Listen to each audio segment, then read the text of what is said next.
Escritor aos Hebreus, capítulo de número 13, versículo 8. Jesus Cristo é o mesmo, ontem e hoje, e eternamente.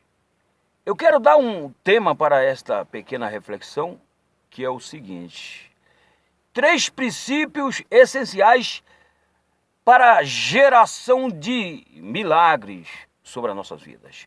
O primeiro princípio é o ato de crer. Disse Jesus: se creres, verás a glória de Deus. Ele disse isto por ocasião da ressurreição de Lázaro. Quando o Lázaro, há 4 dias, morto, o seu amigo Lázaro, informaram a Jesus que o Lázaro estava morto. Jesus foi ter com aquele corpo em uma gruta. Lá havia uma grande multidão, a família do Lázaro. E Jesus, ele fez esta declaração: se creres, verás a glória de Deus. O povo creu e ele ordenou: tirai a pedra. Tiraram a pedra.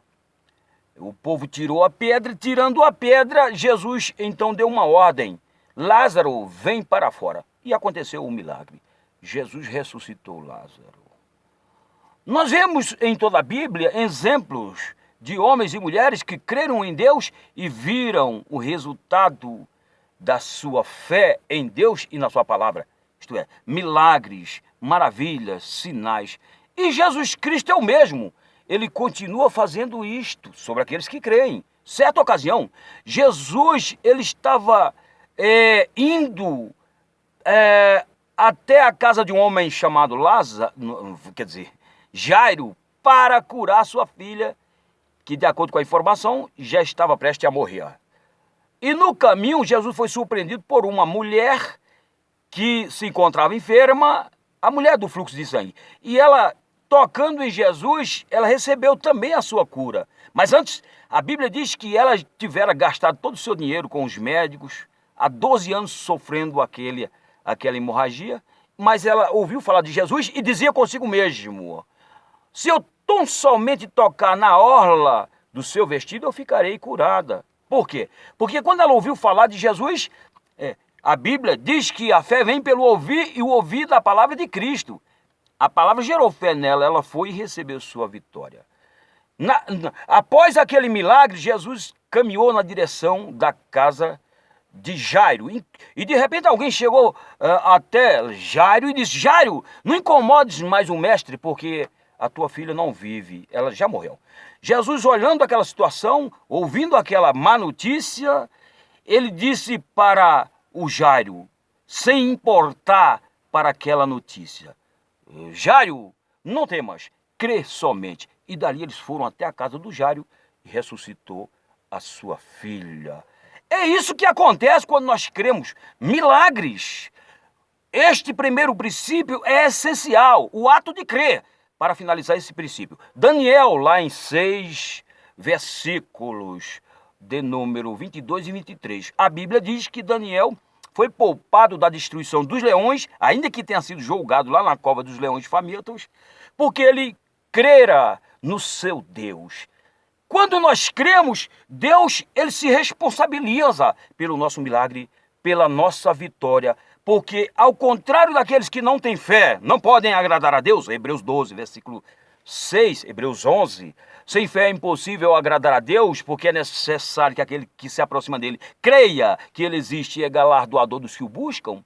Ao contrário daqueles que não creem, aqueles que creem agradam a Deus e, agradando a Deus, Deus move o que for necessário, céus e terra, para operar o milagre. Segundo princípio, nós precisamos querer o nosso milagre.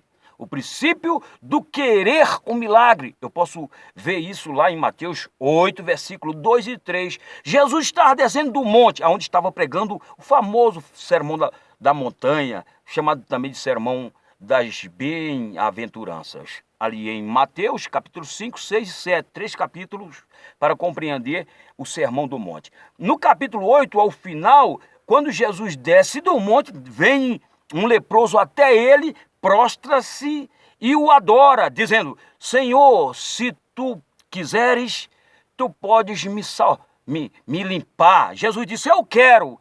E ele recebeu, então, o seu milagre. Foi limpo daquela enfermidade, daquela lepra. Mas o que foi que evidenciou o querer daquele homem? O prostrar-se diante de Jesus, o adorar a Jesus. É isso que nós temos que fazer. Porque não basta nós sabermos que Jesus pode. Porque ele pode tudo. Ele é onipotente, está em Apocalipse 1:8. Aquele que era, que é o Todo-Poderoso, o que há de vir. Enfim, ele é onipotente. Mas não basta nós sabermos que ele pode. Porque Deus, ele pode tudo. Nós precisamos saber que ele quer e, sobretudo, nós também precisamos querer. Aí soma o querer de Deus com o seu querer, Deus realiza um milagre. E nós evidenciamos o nosso querer quando nós buscamos a Deus em adoração, em louvor, em gratidão, em meditação na palavra, amor a Deus, amor ao próximo, vida de integridade, de santificação. Esses são meios de graça disponíveis aos cristãos para que os cristãos genuínos possam tomar posse dos milagres que Deus tem para eles. Então, este é o segundo princípio. Nós precisamos querer o milagre de Deus, e para isso nós temos que buscar ao Senhor. Buscai ao Senhor enquanto se pode achar, invocai-o enquanto ele está perto. A Bíblia diz, buscar-me-eis e me achareis, quando me buscareis de todo o vosso coração. E ainda diz mais em Jeremias, né? Clama a mim, responder-te-ei, e mostrar-te-ei coisas grandes e ocultas que não sabes. Então nós precisamos então querer. Apocalipse 22, versículo 17, parte B. Aquele que quiser, tome de graça da água da vida. Se a gente quiser, se nós quisermos, Deus, ele vai nos dar da água da vida. E a água da vida é o próprio Deus, é o Espírito Santo, de acordo com 37 e 38 de João. Se alguém tem sede, venha a mim e beba. Quem crê em mim, segundo a Escritura, rios de água viva correrão no seu interior. Jesus estava falando do Espírito Santo. Na ocasião daquela festa de tabernáculo, no último dia, o grande dia, Jesus se colocou de pé e clamou desta maneira. Então nós precisamos querer os nossos milagres, porque Deus tem poder para realizar, quer realizar, mas nós precisamos também querer. Esse é o segundo princípio. Terceiro e último princípio, nós precisamos declarar o nosso milagre, isto é o hábito de declarar as Escrituras. Está lá em 2 de Coríntios 4:13. O Paulo diz o seguinte, que ele creu e por isso assim confessou, fazendo referência ao Antigo Testamento.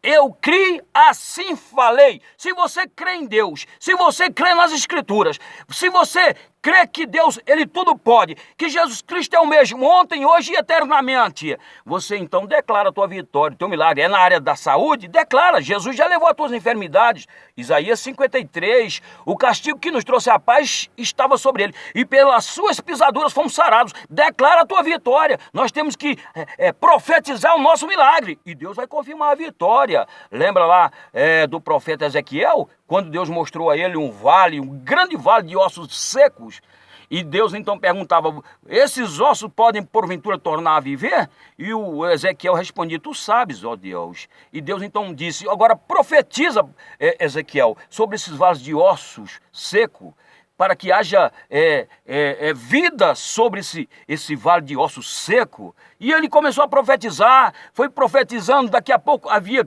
carne, os ossos foram se unindo, em primeiro lugar, um ao outro, depois havia carne, daqui a pouco já havia tendões, pele, e por fim o Espírito veio sobre aquele grande exército, que já era não mais um exército de ossos secos, ou uma grande quantidade, o amontoado de ossos secos, mas agora tratava-se de um exército vivo, um exército que estava em plena atividade. Então é isso que Deus quer fazer. Nós temos que abrir a boca e declarar. 2 de Coríntios 1, versículo 20, lá é dito que as promessas de Deus encontram em Jesus Cristo o sim, e por meio de Jesus Cristo o amém. E nós declaramos isso para a glória de Deus. Essa parte B eu citei a Bíblia de King James. Então, nós sabemos que Deus faz. Para isso, nós temos que declarar a nossa vitória, o nosso milagre. E aí, nós vamos estar recebendo tudo aquilo que nós temos por direito em Jesus Cristo. Não apenas a salvação, mas a vida plena,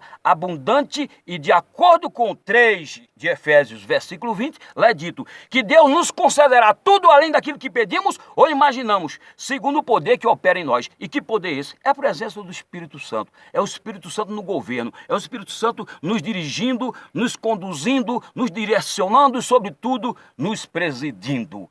Valério Pontes, se inscreve e compartilha. Jesus Cristo é o mesmo. Ontem, passado, hoje, presente e o será eternamente futuro. Amém.